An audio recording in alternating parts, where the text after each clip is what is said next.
Hello everyone and welcome back to the channel, Say What's Real TV.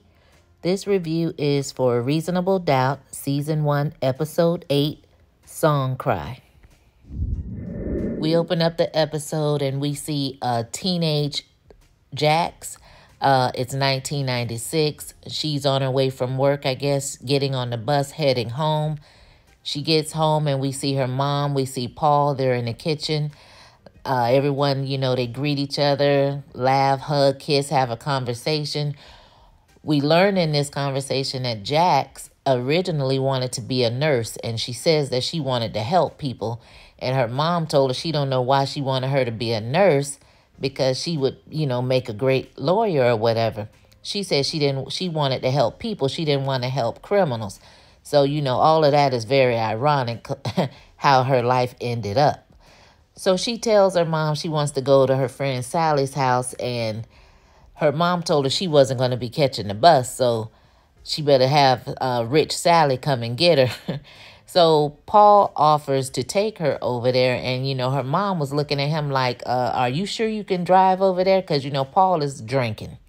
He pours the beer out and tell her that he's fine, basically he's good to go.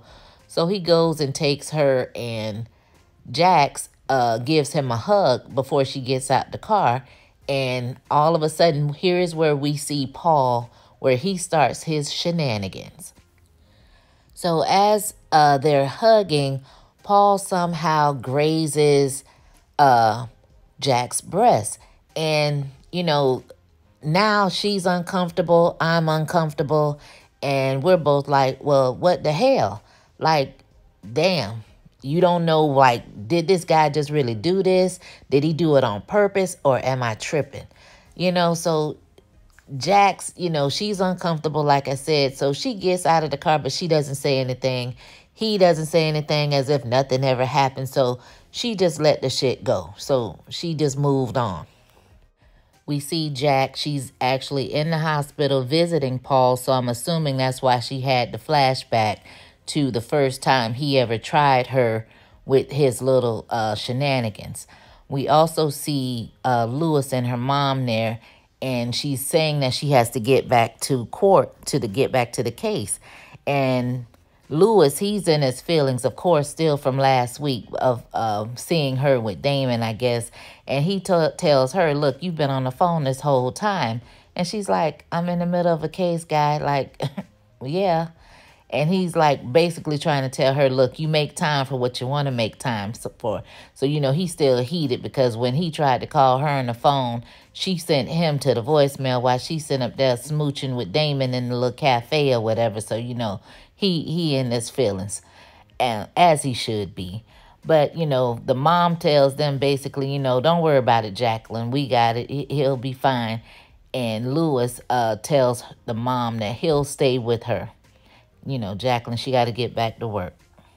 So we see Braden. He goes in to Clout, and he catches Theo having this little private secret board meeting with Wendy and some of the other board members, plotting and scheming because they expected him to be in court, but he caught their ass. And he's like, what's going on? So they're trying to tell him people are trying to bail out and don't want to be associated in a sense or whatever. So they need someone that's going to be able to go out and speak out for the company to reassure people that everything is going to be good. And they don't think they can wait until after the court hearing to get a not guilty or whatever. So they want someone to go out and speak now. So Theo says that he has some little speaking engagement on a radio station later on. So, they're going to have him do all the speaking for the company. And, Braden, even though he was a little hesitant about it, he was like, yeah, okay, whatever, no problem. I'll be listening. So we see Damon. He's over there at the body shop. Instead of working, he over there on the phone talking to Jax about Paul being in the hospital. And his brother walks in hotter than fish grease like, dude, what happened to you? You mean you missed out on the assignment? You missed out on the job? He said, I know it wasn't because of that bitch. So Damon told him, look, you don't have to call her that. He apologizes, tells him that it won't happen again. And the brother is like, look, such and such covered for you, but that's going to be the last time. And he tells him, look, I'll see you tomorrow night. We see Jax over there working hard. She's with her legal team, and they're sitting around naming all the different character witnesses that they want to bring to the stand. And they she mentions that she wants to get in touch with Braden's mom so they can have her on there. She also brings up the fingerprint that was found on the glass, and we see this look on Rich's face like he was kind of scared about something. And I've always had my little good eye on Rich because Rich is kind of on the quiet side, but he always seemed like something is up with him. He just act a little sneaky for me. So they mention Theo and how they don't trust him, and they tease Rich about that being his buddy, and he was like, not hardly. He was like, hell, if he been friends with Brain for 20 years and doing him the way he doing him, he not gonna trust me, which is true. So, you know, they over there getting it together. Sarah and Brayden, they're watching Theo do his interview on TV, and Theo low-key throws Brayden under the bus and then announces that he will be the new interim CEO of Clout. And then we see Brayden looking shocked and appalled, all theatrical and shit. Like, what the hell was that? So Sarah was like, he basically just took your company from you on national TV. We see Jax. She's back at the hospital visiting Paul. This time she has the kids with her. And they take Paul a little bear, and they seem concerned and try to cheer him up or whatever. He seems to be alert and awake, and he grabs Naima's hand, and Jax automatically, she gets triggered. So we get this flashback of her with a different episode or shenanigan when it came to Paul, where she was in the bathroom, I guess just getting out of the shower or whatever, and he busts through the bathroom door talking about he just came in there to get a damn Q-tip. And I'm like, what the hell? Like, come on. And then her mom comes up like, what's going on? And he says, oh, just her being dramatic as usual. And then the mother gonna agree with him and tell Jax, oh, well, just make sure you lock the door so that nobody will come busting up in here. Okay, yeah. She definitely should have had the door locked, but at the same time, you're not going to check your man? You're not going to say nothing to him? Like, damn, knock first before you go running in there anywhere talking about she was taking too long. What you mean she was taking too long? You didn't need that Q-tip. You didn't need the Q-tip. And then going to tell her, oh, wasn't nobody trying to look at you, little girl. What? So I've noticed when she has the flashbacks, then now she doesn't want to be around Paul, so she's ready to leave. So she tells the kids, come on, let's go. They got to go. And the kids were like, well, we just got here. And Paul was like, well, when are you going to come back? And she was like, oh, I don't even know. Like, I will be praying for you because I really couldn't even tell you. So Brayden goes over to Jack's office, and he's basically upset about how Theo tried him on TV and basically took over, and he wants to take the stand. And Jax told him, no, it's not going to be a good idea. And she basically says, well, let us ask you some questions. So her and Rich, they get to questioning him somewhat like a little mock trial so he can see exactly what she's talking about. And by the time she finished throwing those questions at him, all about Kalisha, him assaulting her, and all this and that, and how he kind of admitted it to her, and all that came out, he realized quickly he did not want to take that stand. And she's sitting up there being the bad bitch that she is, like, I tried to tell you. We see Jax. She's over there having lunch with Damon and telling him all about Brayden's case and how stubborn he is and different stuff about the case. I'm like, girl, are you supposed to be talking to him about that? But, you know, Jax don't give a damn. So she gets a phone call. She takes the call. She comes back. Damon is like, she tells Damon, look, I have to leave. It's concerning my kids. So Damon says, you know what? I'm getting tired of all these niggas popping up. I said, say what? Jack said, niggas? She said, look, Lewis is the father of my kids. And he said, look, well, let me come with you. She said, no, I'll call you when I'm done. He said, look, man, forget all this. You know, we can just end this right here. And she looked at him. She said, look, the last person tried to give me an ultimatum, don't live with me no more. She said, don't play with me. I said, I know that's right, Jax. And she walked the hell off and left his crazy in his feelings ass sitting right there. So we see Jax and Lewis there running up to Spencer and his sister because one of them forgot to go pick the kids up. So now they all in a panic. And Spencer told his sister to go sit in his dad's car like he's grown or something. Then he looks at his parents and says, well, what are y'all punishment going to be for leaving us stranded? And they're looking at him like, you know, you better watch your mouth. So Spencer was like, look, ever since, you know, this whole separation thing, things have really been jacked up. And it's only really seemed to be affecting him and his sister. Like, because I'm with Spencer. Don't nobody seem to be worried or got nothing going on or depressed about nothing but him and his sister. They're the only ones talking about it.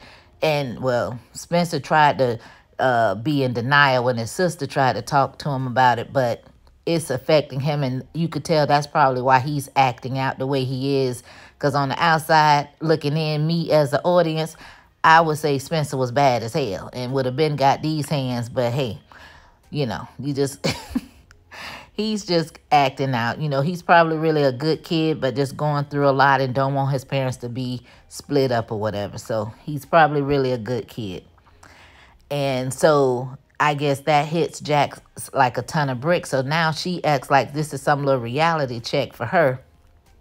Jax goes to put her hand on Lewis's chest and says that we need to really talk about this separation thing. And Lewis tells her, look... He moves her hand and tells her, I've already went and talked to a divorce attorney. And all of a sudden you see Jax's face turn and she starts hyperventilating, looking all shocked and appalled. And she said, what did you say? Girl, you heard what he said. He's like, look, she was like, where's all this coming from? He said, when I saw you with your little boyfriend. And he, you know, kind of alluded to the fact that where he saw them at. And she was like, what, are you following me? He said, don't worry about how I found out. Just know that I'm done. And she goes on to say how she don't really know what's going on. Like, Damon's not her boyfriend. And Lewis basically didn't give a damn what he is to her. He just want her to shit or get off the pot because, you know, the shit getting messy. And he don't want his kids keep going through all this foolishness. He told her to hurry up and figure it the hell out. Whatever it is she gonna do, is doing, plan on doing, figure it the hell out because he is done. He walked off and left her ass standing there looking looking crazy as hell. So what I would really like to know is, why is it when Lewis saw Jax and Will having sex in their home on the camera, he wasn't willing to go and file for the divorce then? Like, what was it about that he thought that, okay, I'll just get him fired, but I'll just keep trying to love her or whatever.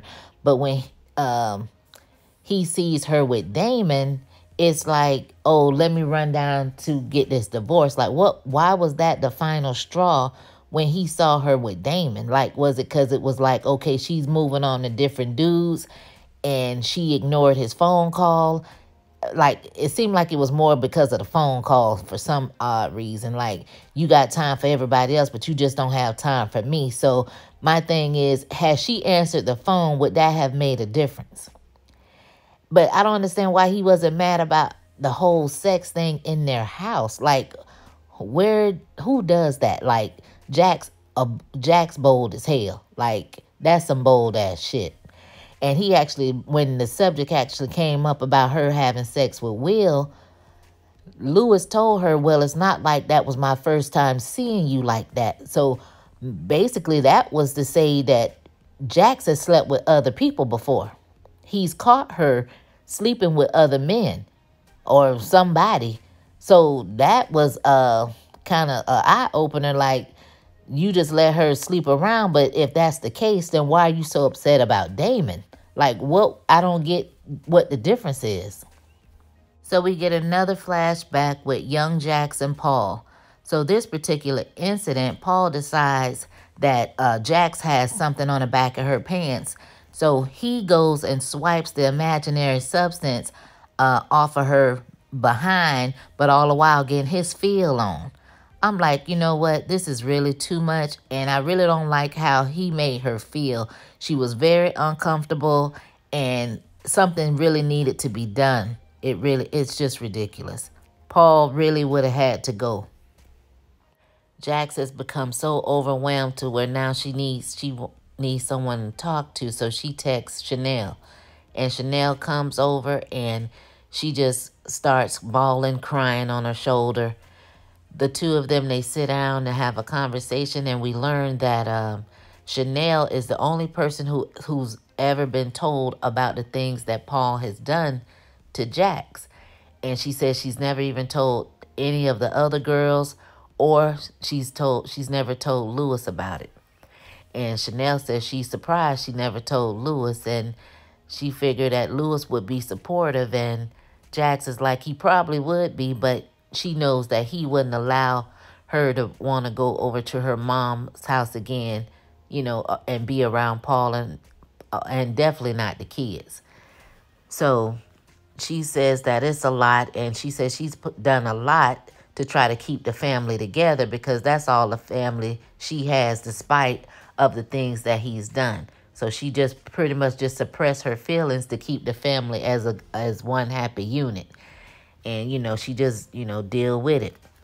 So she tells, Chanel tells her that she's never told anyone about it, and that she's never even told Jamarion, her husband, which they keep talking about who knows and who don't know and who's never told what, which lets me know somebody's going to find that out sooner or later.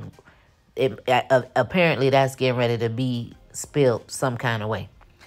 So she tells her, Jax tells her that no matter what they go through, or, she knows they have their little moments or whatever, she still loves her. And Chanel tells her she loves her as well. So then Jax end up telling Chanel about Damon and how it started off all fun and light, but now he's acting all, a little crazy and taking it too far. She also tells her it's just too much now, because now Lewis is talking about getting a divorce, and Chanel is shocked and appalled. Like, what? So she tells her that when she saw him at the birthday party, she mentioned to him that that Jax seemed really, really happy and this and that. And so Jax was like, what? Like, what are you doing talking to my man about my marriage? I don't go around talking to your husband about your marriage. So Chanel is like, whoa, like, hold up. She was like, I didn't know. I thought maybe he was the one that was making you so happy. Maybe if you would tell me things or whatever, I wouldn't, she just talking. And Jax just goes off on her. She was like, this is why I don't tell you anything, which was kind of messed up for her to say. So basically, Chanel kind of puts her in her place and lets her know, Jax, you need to get it together, because, don't blame her. She said, you acting like you can't trust me, and I just sat here and told you that I've kept one of your biggest secrets since we were kids. So, it's not, don't be getting mad at me. Jax basically trying to take her anger out on Chanel, and Chanel didn't do anything. Jax was kind of wrong how she went off on her or whatever, but I think that Chanel handled her pretty good and told her, look, if I wanted to be treated bad, I could have stayed my ass home. And Jax was like, well, what in the hell, what is that supposed to mean? And she told her, look, you don't want me talking about your marriage, so we're not going to talk about mine.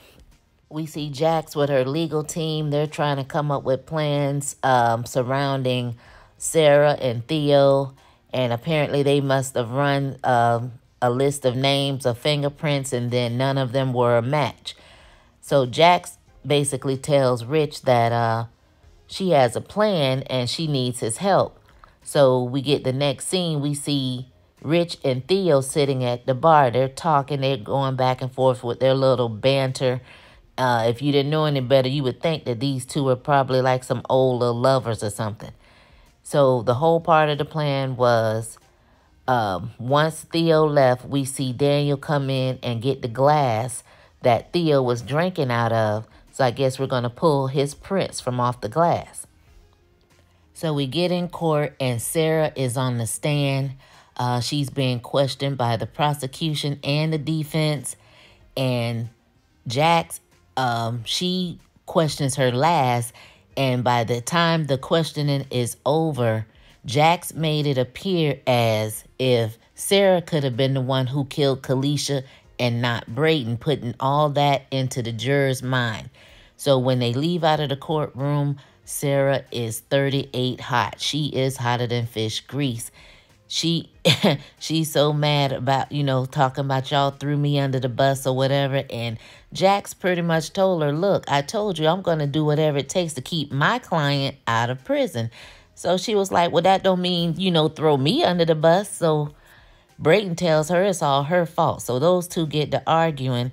And she basically told Brayden that she's starting to think that he may have been the one that did something to Kalisha. And he stepped in her face with this rage and said, say that shit again.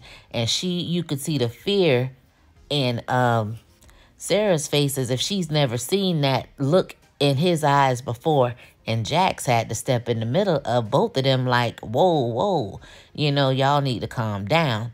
So she ordered a car for Brayden to get in separately and told Sarah to go on in their own car. So we see Daniel and Jax, they're in the parking lot, and he gives her this folder. And Jax says, oh, so are the results confirmed? And he tells her yes. So we don't know exactly what it is, but we probably know they are the results of Theo's fingerprints being confirmed as a match to those found to that one fingerprint found in Kalisha's house. But then we go inside the courtroom and Theo is now on the stand and we have Jax questioning him, and she basically gets him to admit that he did see Kalisha the night that she was murdered. And also it came out that he was embezzling money from the company. So that's also letting the jurors know we yet again have possibly a totally different suspect than Brayden. We see Jax sitting in her car, and then she gets this phone call from Damon, but she declines his call. And then she gets a text message right after from her mom. And the text basically just lets her know that Paul is doing better. Lewis stopped by with the kids. She also wishes her well with her trial, and she tells her that she loves her. Jax, she goes over to Brayden's house. When she gets there, Sarah lets her in and storms off, rolling her eyes like, girl, don't talk to me. Like she is still mad at Jax. So she goes over there to check on Brayden, and he's in there drinking himself into some little slumber and have her have a drink with him. So she agrees, and he proceeds to act like no one in the world loves him and everyone hates him and he has no one. Oh, please. She was like, you have two beautiful kids that adore you, and you also have me. So he tells her all this about how he didn't want her at first and to be his attorney. And she was like, yeah, that's because you was an asshole. So they have their little moment or whatever, but he ends up asking her for a hug. So she gives in and gives him a hug or whatever. This fool gets all into the hug, talking about, ooh, you smell like her. And Jax, pushes him off of her and like, smell like who? And then he proceeds to try to lean in for a kiss and try to kiss her. And she, again, like, what the hell are you doing? So he comes back to his senses and realizes what's going on. And he's like, oh, he apologizes. Then he runs off. So that whole thing with Brayden basically triggered Jax. So now we get this flashback to where she was a teenager again, and she's in her bed asleep. And here comes raggedy ass, disgusting dirty, low down, Paul comes in her bedroom, gets in her bed, and starts fondling, groping all over her body, talking about, oh, you feel so good. Like, oh my God. Like, so she yells out, like, what are you doing?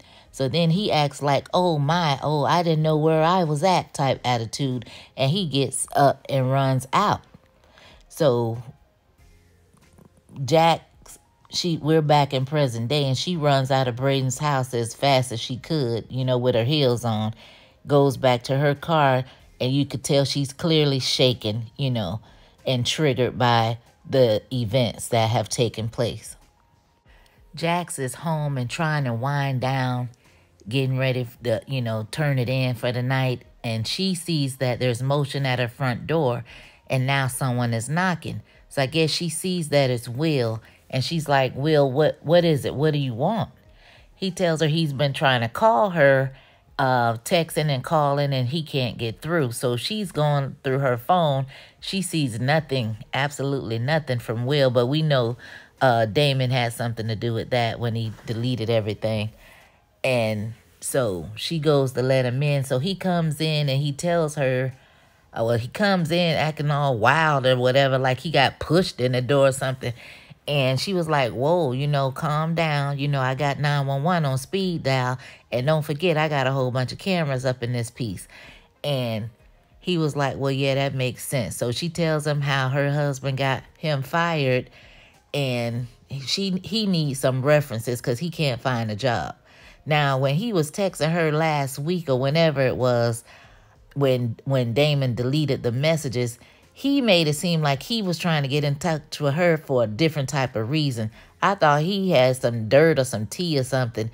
I mean, he could have just texted that, all that, I need to talk to you ASAP. Like, I thought something was going on. And he come with that, hollering about a reference, man. And you come and bamming on somebody's door that time of night for a reference. That don't even make sense.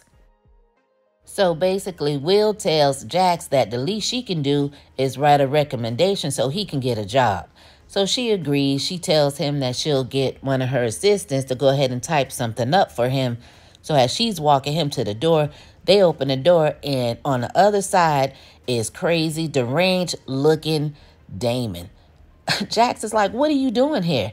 He comes in like, who the F is this? And just proceeds to wailing all up on Will, beating his ass, kicking him, yelling, oh, you keep putting me in these situations with all these different dudes. And she's, I mean, he's yelling like, oh, you're my man. I'm your man. And she's like, you're not my man. And she's trying to stop him and telling him he needs to leave. And he's like, I'm your man. Why I gotta leave? And I'm like, ooh, child. Like, ooh, this man done lost his everlasting mind. So she, she finally gets him to stop and makes him leave. So he goes and she's trying to help Will up. And Will is like, no, you don't have to worry about me ever again. My life has just been ruined ever since I met you guys. And I'm like to myself, Will, I thought you were supposed to be security. Why you didn't even defend yourself? You didn't even get a lick in. What kind of protection were you? I'm sorry you got beat down to the ground, but you were supposed to be some type of security. Or were you just there to keep an eye out on her and hunt her when you felt like giving her a pill or something? I mean, damn, what kind of security was he? But anyway, so he ends up leaving, and Jax is just left feeling like scared and shaking, like what the hell just happened? Jax, girl, nobody told you to have that ill nana, girl. That juicy got you crazy type stuff, girl. These men crazy out here. That's what I was trying to say earlier. Men are crazy. Now, Damon the type that if he would have saw you on that camera and hunching Will on camera, Damon would have been there. So I still couldn't understand how Lewis, your own husband, watched and didn't have an issue with it. So I'm going to assume that we're in the next morning and we see Jax coming in like a boss, because Jax looking nice, refreshed, like nothing ever happened the night before after all that foolishness.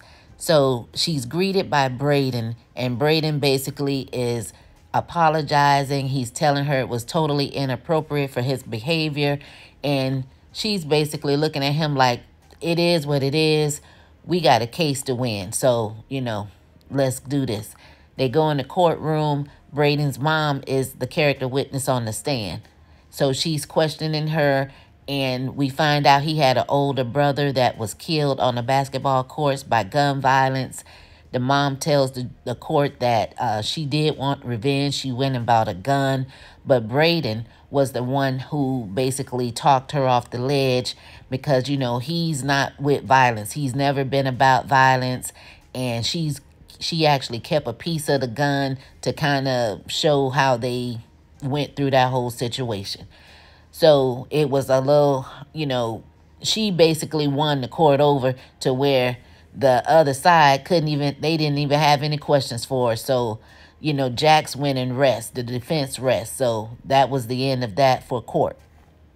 So Jax calls Lewis, and Lewis is being a little short with her or whatever, and she's basically asking him, can they have a conversation when he brings the kids back?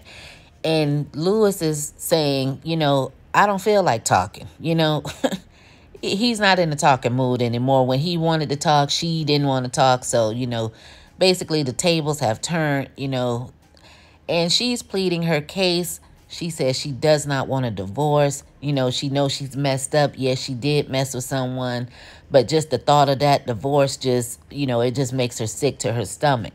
And I also think that the shenanigans that Damon displayed to her at her house let her know these dudes out here in the street, not worth a hill of beans, not worth going through all that. The pita might have been good, but you need to take your butt back to your husband. So she's trying to get her man back. She want to get her family back. But, Lewis, he's trying to play hardball right now. And, he's entitled to his feelings. He tells her he needs some time. It's going to take him a little bit of time. But we know Lewis is going back home to Jax, because if you put up, he's going back. They'll get back together. So it'll be fine. So she agrees that, she tells him that it's fair, and she agrees to give him some time. We get a flashback with Young Jax. I guess it's the next day after Paul came into her room. So she's in the kitchen, and Paul comes in all nonchalant, casual, like, hey, Jackie, like, what? So she speaks back, and he apologizes with that fake-ass apology, saying, oh, I was just drunk. After just grabbing a beer out the refrigerator, I was just drunk and I just blacked out. And, he ends up walking off. And she ends up breaking down hysterically. And her mom comes in, and apparently she told her mom what happened. So in the background, we hear the two of them arguing, Paul and the mom. And we see that she must have told him to leave. Jax is in her room crying, and we see a check being slid up under the door, I guess for payment for her to get over it type shit. And the check was for the car that Paul promised to get her. It was the down payment to get the car. She ripped the check up, as she should. Like, no, don't try to, pay me off. What kind of mess was that? Like, you should have gave me the check before you did all of that. Don't wait till you do some dirt, then try to give me something. No. So then we see her and her mom. They're at the table, and the mom is crying about it because, she put Paul out. Now she's sobbing, saying, what is she going to do? What is she supposed to be doing now? And I don't know if that meant because she didn't work and Paul was the breadwinner, or because she just was that in love, and now the love of her life is not there. Like, really? Really? Ugh. So she's talking about, oh, he made a mistake. Like it was a mistake that he got in her bed. Not so much that he was wrong, but like, oh, he didn't mean to do it type mistake. That's how that's how I took it. She was saying it. And I'm like, lady, no. He has done several things leading up to that. And had she not yelled out, he probably, oh, child. I side-eyed a mom because I don't understand how people be so in love to where they can just brush stuff to the side like that. Like, why? How come you don't see that? You don't even care about how your daughter is feeling. You didn't even, I don't know. So Jax, I guess, she has this nurturing, caring spirit about herself to where I guess that's why she said she wanted to be a nurse before. Because it's like when other people are in pain, she caters to them and she puts her feelings to the side. So it doesn't matter how she may have felt. She has to suppress her thoughts and her feelings to now cater to her mom. She tells her mom, look, I'm not going nowhere. I'm going to always be here. You know, she loves her mom, and that's understandable. But I do have a problem with the mom. I really do. In the middle of the flashback with Jax and Paul, we also see her go visit Damon. Why does she go see Damon is beyond me. I would have left that crazy fool alone. He would not have been seeing me, I know that. So she goes to see him, and he's apologizing, talking about he lost his shit, and he was just trying to protect her. And Jax was like, that's what you call protection? She says that is crazy. He talking about, I'm not crazy. I'm not crazy. I'm just in love with you. So he's over there trying to drum up some tears, some little crocodile tears or whatever, that, you know, when people know how they done messed up, now they want to play victim and try to turn it around. Child, please. Jax, you better leave this man alone, because you see he is crazy. For real, for real. Not for play, for real. So he's over there, and now he's crying and sobbing all on her shoulders and talking about he can't live without her. And she's talking about, oh, you don't deserve me. And he's like, give me a second chance. I'm like, Jax. Now, see, this is how you be messing up. Like, girl, I know you're not going to give him another chance. Then you just call Lewis to try to work things out. Now, if you give this fool another chance, you know it's not going to end well. So why are you even entertaining it? You should not have even gone over there. Like, girl. So we see Jax. She's reflecting, looking out the window, thinking about everything that has been going on. And we see her assistant come in and ask her about the closing arguments, and tells her she's never seen her that distracted before, and just chalks it up to it being about Paul being in the hospital. And she was like, yeah, you're probably right. So she tells her to go ahead and clear her schedule for the rest of the day. So then we see Jax go over to the hospital, and she went there to confront Paul, I guess for the first time since she was 16, about the situation itself. So she asked him, has he ever thought about it? What happened? And Paul says, oh, it was a long time ago, and I leave the past in the past type crap. And she was like, well, good for you. That's easy for you to do, because, you know, not for me. And he tells her that it was a mistake. And she said, well, was it a mistake?